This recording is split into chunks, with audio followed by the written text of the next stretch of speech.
It is day 10. It might be the last time I use the hand signals, we'll see. Tonight is the night of the May full moon, and tonight's full moon is particularly special because it is a blood full moon, and there is also going to be lunar eclipse, and tonight's full moon, I believe, has the nickname the flower moon or flower full moon.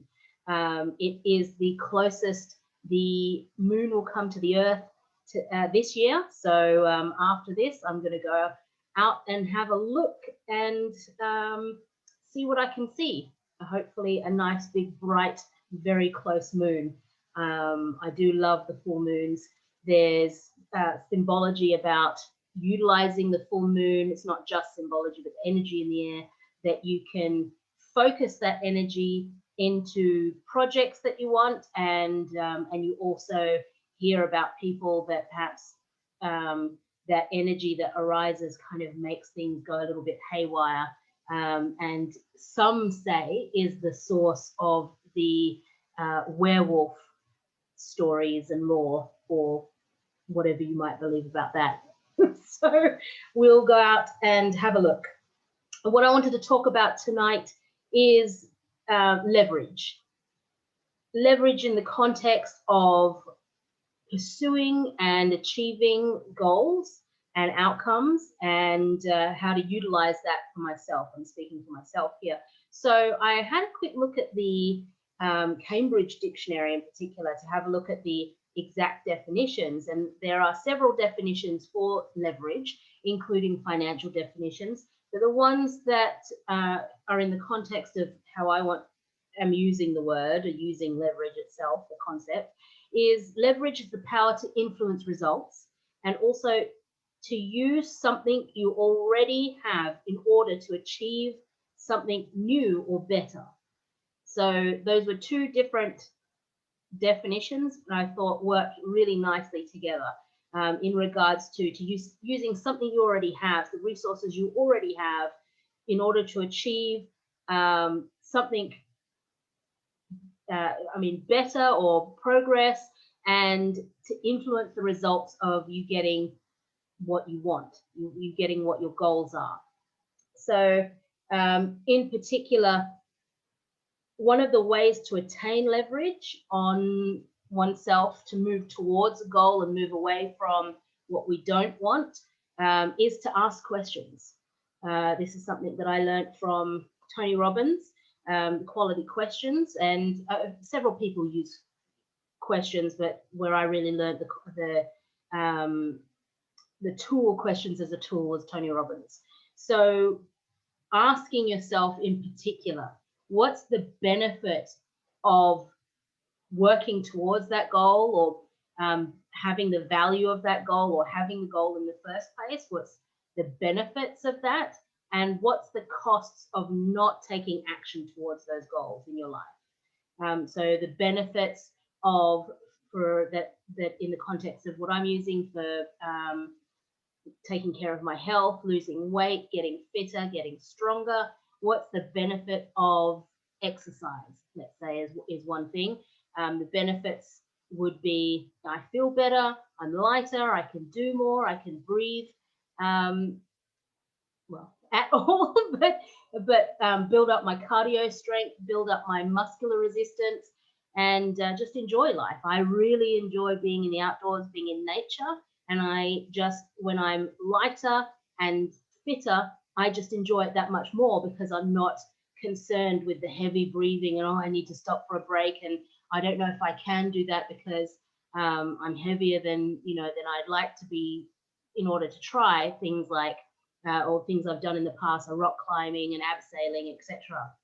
Those kind of activities, which I just absolutely adore, outdoor activities.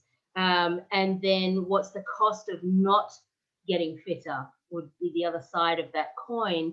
And the costs are, I'm just going to wake up feeling it, it's really tough to motivate myself because I'm already in this cycle of feeling heavy and not as much energy in my life, to get the things that I want to do done.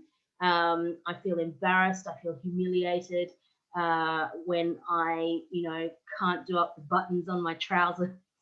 And I laugh because it's tragic and it's true. It is awful to be wearing pants that feel too tight and walking in them and having them cut into you, and just not being who I know I'm capable of being, and who I want to be. Using that outdoor nature example again, I'm not stopping from going out into nature and doing some exercises, but there's definitely things that I haven't done for a long time, rafting, canoeing, anything on the water, because I just haven't felt up to it. So I really want to move towards that. And another place in regards to answering questions about leverage that I'll quickly talk about is nutrition. What's the benefits of eating healthy, whole foods to sustain my energy, to feel better and lighter in my body, to have my brain firing on all cylinders? And what's the cost of not doing so? Foggy brain, and just feeling kind of gross and weighed down sometimes, especially after fried foods. So there's a lot of, motivation in that leverage. Yes, I do want to go towards eating healthier and exercising more, and away from and be aware of the costs. So not want to stay where I am, or go down the track of increasing those issues.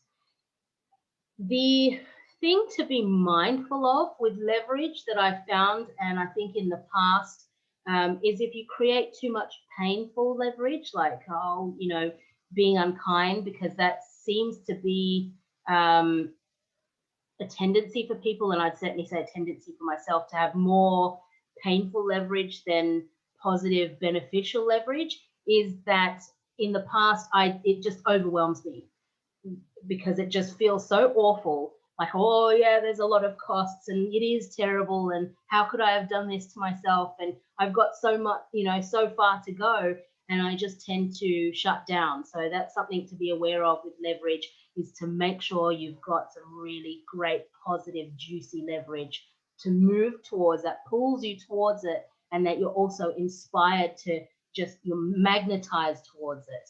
And that would be one of those things that you just build up some of that why, that purpose. So just something to be aware of. And that's probably all I have to say about leverage tonight.